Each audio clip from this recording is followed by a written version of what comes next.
Good morning, all student. Welcome back in our online session. गणित भाग 2 में नैना गीते ma'am आपकी मैथ्स टीचर। देखो बच्चों, हमारा गणित भाग 2 में करंट टॉपिक यानी कि हमारा तीसरा पार्ट वृत्त चल रहा है। पिछले सेशन में हमने वृत्त का चाप इस संदर्भ में अध्ययन किया।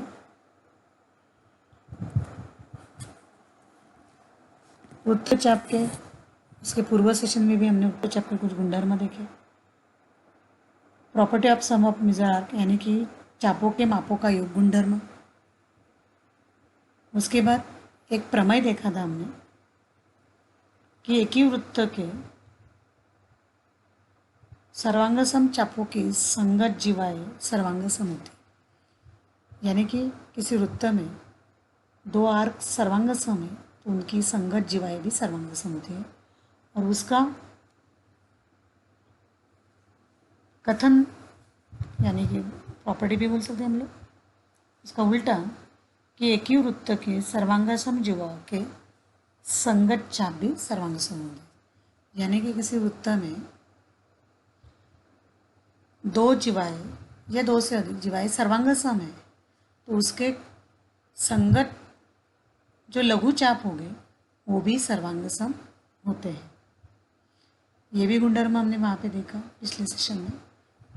तो इन सभी का इसके पूर्वज सेशन में हमने जो भी गुणधर्म लर्न किए हैं उसका आधार लेकर आज के सेशन में हम वृत्त चाप के संदर्भ में 3.3 प्रश्न संग्रह 3.3 का उदाहरण हल करने के।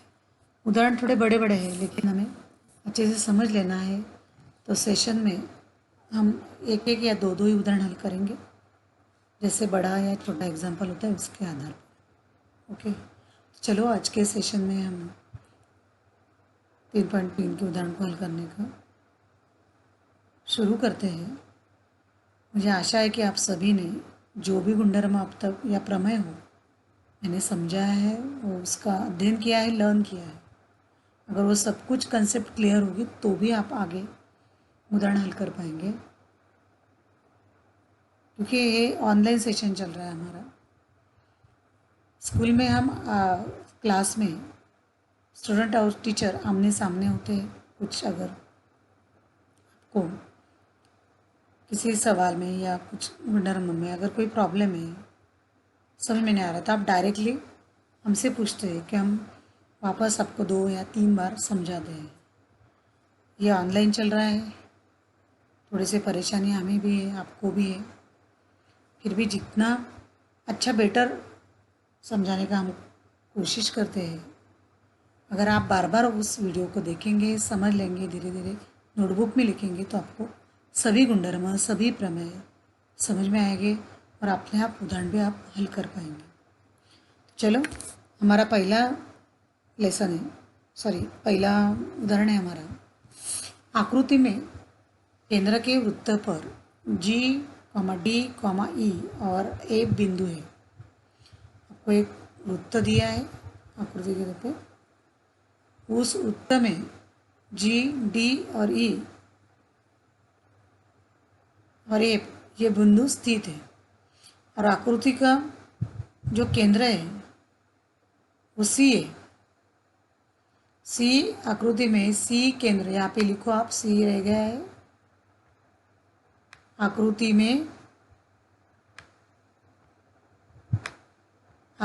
के बाद C लिखना है आपको। C केंद्र के वृत्त पर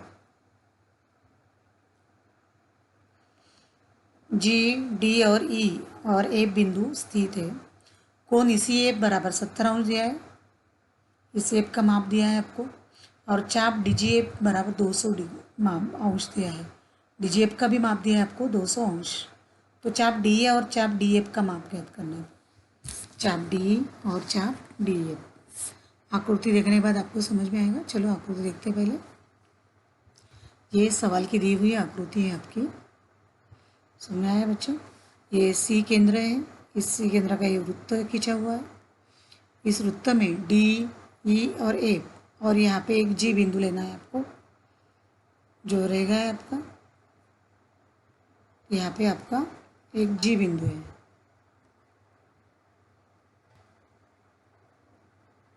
जी बिंदु।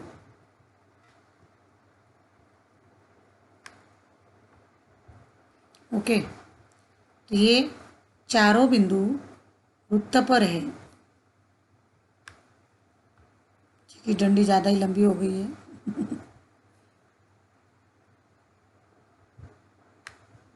तो ये जी बिंदु मैंने दर्शाया यहाँ पे, तो ये बिंदु पर स्थित है।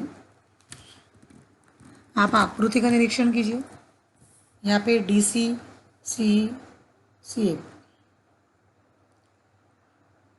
ये त्रिज्या खींचिए, सी और सी एफ के कारण ये सी केंद्र हमें यहाँ पे दिख रहा है। जो ई सी एफ, यह केंद्रीय कोण बन गया है। कौन सा कोण है ये? केंद्रीय कोण। कौन से संगत लघुचाप के संदर्भ में? ई एफ संगत लघुचाप के संदर्भ में। ये जो आपको दिख रहा है ना, ये चाप, इसके संदर्भ में मैं आपको सिर्फ समझाने के लिए दर्शा रही हूँ, आपको नहीं करना है। तो ई एफ के संदर्भ में ये सी केंद्रीय कोण है, जो ई सी एफ का नाम है उसका, ई सी एफ।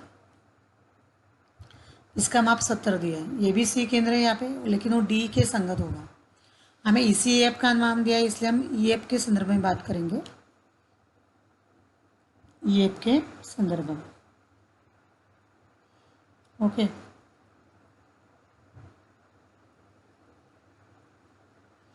तो इस तरह से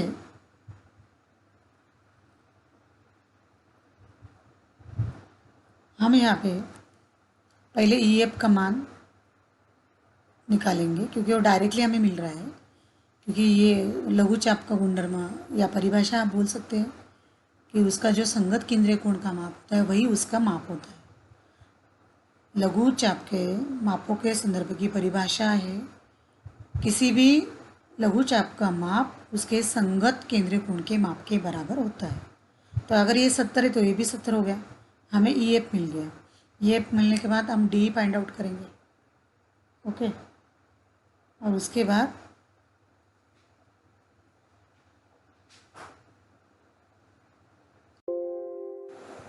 तो हम यहाँ पे ई एफ को डायरेक्टली लिखेंगे। हमें ई एफ पूछा नहीं, फिर भी हम यहाँ पे ई एफ का मान निकालेंगे, हमें डी निकालना है। चलो हल करते हैं। तो मैंने पहले लिख लिया है, माप चाप ई एफ बराबर कोण ई सी एफ।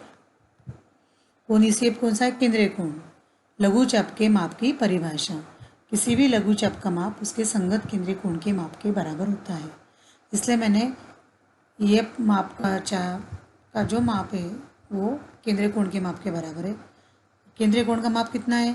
कोण ई सी एफ बराबर 70 अंश। अगर ई सी एफ 70 है तो माप चाप ई एफ भी कितना हुआ? 70 अंश। तो देयरफॉर माप चाप ई एफ बराबर 70 अंश। माप चाप ई एफ बराबर 70 अंश। ओके, तो हमें ई एफ मिल गया, लेकिन हमें डी पहले, हमें सवाल में डी ढूंढना है, उसके बाद हमें डी एफ ढूंढना है। डी मिल गया तो डी एफ मिल जाएगा, क्योंकि ये पूरा जो डी एफ है वो डी ए और ई एफ का योगफल है। तो हम पहले डी निकालते हैं। अभी हमें डी निकालना है, तो आप अगर आप देखेंगे डी और ई एफ ये लघु चाप है, और डी जी एफ ये दीर्घ चाप है उनके संदर्भ में। तो ये डी जी एफ का माप प्लस ई एफ का माप प्लस डी का माप, ये तीनों का योगफल पूरा वृत्त का माप होगा, पूरे वृत्त का माप होगा। तो कितना होता है पूर्ण वृत्त का माप? 360 अंश होता है। तो ये आधार हम यहाँ पे ले सकते हैं। तो चलो लिखते हैं, माप चाप डी जी एफ प्लस माप चाप ई एफ प्लस माप चाप डी बराबर 360 अंश। इसके आधार पर संपूर्ण वृत्त का माप 360 अंश होता है, 360 अंश होता है। ये तीनों चाप पूर्ण वृत्तों को कवर करते हैं, इसलिए उनका तीनों चापों का माप का योगफल 360 ही होगा। अभी इसमें से हमें डी जी एफ पता है, जो हमें ऑलरेडी दिया है सवाल में, 200 डिग्री, सॉरी 200 अंश। ईएफ हमने निकाला है केंद्रीय कोण के आधार पर, तो हम चाप डी का माप 360 में से ये दोनों को माइनस करके निकाल सकते हैं। तो अगले स्टेप में हमारा होगा उनका मान रखने पर डीजीएफ का 200 प्लस ईएफ का 70 अंश प्लस माप चाप डी बराबर 360 अंश। 200 प्लस 70 कितना हुआ? 270 अंश। 270 प्लस माप चाप डी बराबर 360। हमें डी का मान ज्ञात करना है, तो हम 270 का पक्षांतर करेंगे यहाँ पे बच्चों। तो 270 यहाँ पे प्लस में है, तो यहाँ पे क्या हो जाएगा? माइनस में। देयरफॉर अगले स्टेप में आप लिखेंगे माप चाप डी बराबर 360 माइनस 270। 360 में से 270 को हटाया तो कितना बचा? 90। देयरफॉर माप चाप डी बराबर 90 अंश। माप चाप डी बराबर 90 अंश। जब हमें निकालना, तो ये डी हमें मिल गया। ये डी 90 और ये 70 है। अगर हम इन दोनों को जोड़ देंगे तो हमें पूरा डी ये पूरा माप मिल जाएगा। वही करना है हमें, चापों का योगों का गुणधर्म। इसके पूर्व के सेशन में हमने पढ़ा है। देयरफॉर माप चाप डी एफ बराबर माप चाप डी प्लस माप चाप ई एफ। माप चाप डी प्लस माप चाप ई एफ। डी का निकाला 90, उसका मान रख दो। ई एफ का ऑलरेडी निकाला है हमने 70, वो भी मान रखेंगे हम अगले स्टेप में। देयरफॉर माप चाप डी एफ बराबर 90 प्लस 70। 90 प्लस 70, 90 और 70 कितने हुए? 160। देयरफॉर माप चाप डी एफ बराबर 160। 90 प्लस 70 कितने हुए? 160। दोनों का योगफल करने पर माप चाप डी एफ बराबर 160। वही हमें ढूंढना था, डी एफ और डी। दोनों में आंसर होगा आपका माप चाप डी बराबर 90 अंश और माप चाप डी एफ बराबर 160 अंश। तो बच्चों, हमने यहाँ पे चापों के संगत चापों का योग का गुणधर्म यहाँ पे यूज़ किया। उसके बाद पूर्णवृत्त का माप 360, उसका आधार लिया और पूछे गए चापों के माप हमने यहाँ पे ज्ञात किए हैं।